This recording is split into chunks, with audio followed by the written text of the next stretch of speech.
से दीपक, क्या इस वक्त आप देख पा रहे हैं? सामा में भी ट्रेस हुए हैं ड्रोन्स, जम्मू के आसपास ट्रेस हुए हैं, आप क्या देख पा रहे हैं दीपक?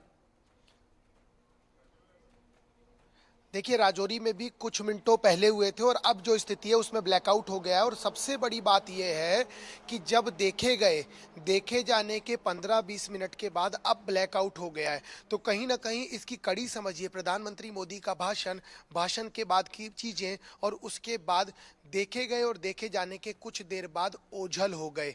तमाम दूसरी जगह पर भी देखे गए हैं और उसके बाद अब ब्लैकआउट ये बताने के लिए काफ़ी है कि जिन चीज़ों का कयास लगाया जा रहा था और जिस भरोसे को नहीं माना जा रहा था, जिस भरोसे पे भरोसा नहीं किया जा रहा था और जिसके ऊपर भरोसा नहीं किया जा रहा था, कहीं ना कहीं वो स्थिति दोबारा एक संशय पैदा कर रही है कि जिस सीज फायर की चर्चा की गई उसके 3 घंटे बाद उसको तोड़ दिया गया। फिर आज प्रधानमंत्री मोदी का भाषण, उसके बाद अब ड्रोन देखे जाना, वो भी तमाम जगहों पर।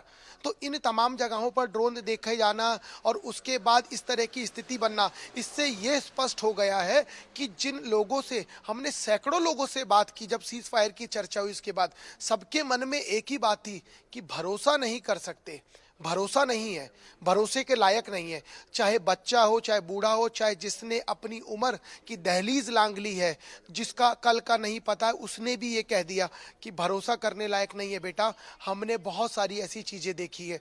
जो कल का पैदा हुआ बच्चा है, जिसकी उम्र 7 साल 8 साल है, उसको भी पता पाकिस्तान देश कौन है, उसने तक ये कह दिया कि भरोसा नहीं है सर, भरोसा नहीं कर सकते। हम तो बहुत कहानियां दादाजी के मुंह से सुने हैं। तो आप समझिए, जब इस तरह की चीजें होती हैं और इस तरह की कड़ियां जुड़ती चली जाती है, क्योंकि प्रधानमंत्री मोदी ने ऐसा कुछ भी गलत नहीं कहा। उन्होंने सिर्फ और सिर्फ आतंकवाद की बात की। उन्होंने सिर्फ और सिर्फ ये कहा कि यदि आप बात करना चाहते हैं तो बात होगी पीओजेके पे। उन्होंने ये भी कह दिया कि आप जिस चीज़ की चर्चा कर रहे हैं, आप जिस न्यूक्लियर को लेकर धमकी दे रहे हैं, वो धमकी का कोई औचित्य नहीं है, उस धमकी का कोई मतलब नहीं है। तो ये तमाम सारी चीज़ें ये बताने के लिए काफ़ी है कि जो प्रधानमंत्री मोदी ने कहा वो इस देश के संबोधन के लिए 140 करोड़ भारतीयों के लिए था।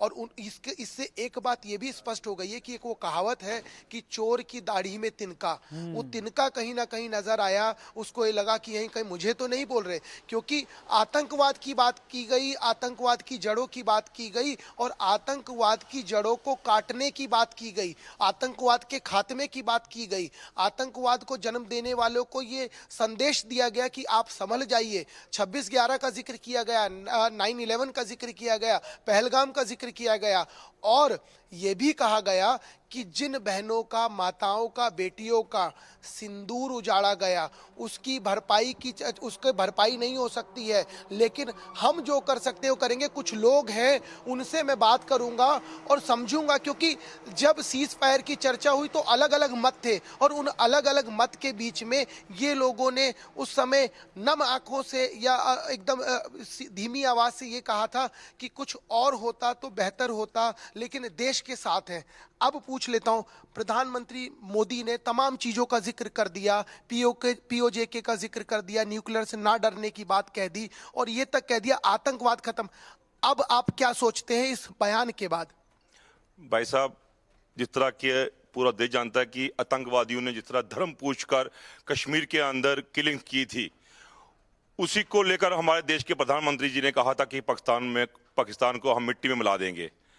और हमारे देश की सेना ने ऑपरेशन सिंदूर के तहत पाकिस्तान के अंदर घुसकर पाकिस्तान के चल रहे आतंकवादियों के फैक्ट्रियां, आतंकवादियों के कैंप, उन पर हमला किया और उनका सर्वनाश कर दिया। ये देश की जनता को अपनी सेना पर गर्व है कि उन्होंने अपने देश में जो हमारे कश्मीर के अंदर जो हमारे धर्म पुरस्कार आतंकियों ने हमला किया था उसका बदला लिया ऑपरेशन सिंदूर के तहत। और अब पाकिस्तान और हिंदुस्तान की जंग छिड़ चुकी है, आमने सामने की लड़ाई शुरू हो चुकी है। अब देश की लड़ाई तो ऑपरेशन सिंदूर रोका गया, खत्म नहीं किया गया। एक चीज का जिक्र किया, पीओजेके पे चर्चा होगी। क्या ये चर्चा लाजमी है या प्रधानमंत्री ने, आप इसको कैसे देखते हैं? भाई साहब, पूरी देश की जनता की आवाज है। हम अर्जोरी पुंछ बॉर्डर के एरिया के रहने वाले हैं और इस ऑपरेशन सिंदूर के तहत मैं कहूंगा कि सबसे ज्यादा नुकसान जो है अर्जोरी पुंछ की जनता को हुआ है। और फिर भी हम ये चाहते हैं और चाहेंगे कि जिस तरह हमारे देश के प्रधानमंत्री जी ने कहा कि अब पाकिस्तान से बात होगी अगर, तो वो होगी पीओके पर। और आज राजौरी पुंछ की जनता जो है, हिंदू मुस्लिम सिख ईसाई, हर एक की यही आवाज है कि अब जंग छिड़ी हुई है और अब पीओजे के हम लेकर ही पीछे हटें। इससे ये जोश है, ये जोश है, जोश में होश नहीं खोना चाहिए। मुझे एक सवाल का जवाब दीजिए, प्रधानमंत्री ने जिन चीज़ों का जिक्र किया और तमाम सारी वो चीज़ें कि उन्होंने जो देश को संबोधित किया, उसके बाद ड्रोन देखे जा रहे हैं अलग अलग इलाकों में, क्या माना जाए? चोर की दाढ़ी में जो तिनके की कहावत है वो सही हो रही है कि पाकिस्तान को लग रहा था उसी को बोल रहे हैं? बिल्कुल, पाकिस्तान तो सुधर नहीं सकता ना ये सुधरेगा। अब जैसे प्रधानमंत्री जी ने कहा है कि पीओके, हमें पीओके लेना चाहिए, अब बस पीओके नहीं छोड़ना चाहिए। जब सीज फायर को लेकर बात हुई कि अब शांति रहेगी, अब सीज फायर का उल्लंघन नहीं होगा, तो आप लोग उस समय कह रहे थे कि थोड़ा और हो जाता, इस सब तरह की चीजें थी। अब ज्यादा सुकून है कि तब ज्यादा सुकून की बात? अब तो खैर सुकून ही है, लेकिन पाकिस्तान पे भरोसा नहीं किया जा सकता। पाकिस्तान पे कोई भरोसा नहीं कर सकता, वो कब स्टार्ट कर दे कब करे, इसलिए पीओके लेके रहना है बस। देखिए, भरोसा सबसे बड़ा शब्द है राजीव, और इस भरोसे का जब जिक्र होता है तो चाहे वो पड़ोसी हो, चाहे वो घर का हो, चाहे बाहर का हो, चाहे अपना हो, चाहे पराया हो, इस भरोसे में बहुत कुछ छुपा रहता है। क्योंकि जब भरोसा शब्द आता है तो आप आंख बंद करके उसके पीछे चलने लगते आप हैं। सही है, भरोसा तोड़ने की कोशिश है। अजय जांडियाल मेरे साथ लगातार इस वक्त जुड़े हुए हैं और अजय सांबा सेक्टर के नजदीक जम्मू के आईबी और पूरे इलाके को अजय लगातार छानते रहे हैं। अजय, प्रधानमंत्री ने साफ कहा था कि अब जो हो गया है वो एक न्यू नॉर्मल है, लेकिन फिर भी अगर इस तरीके की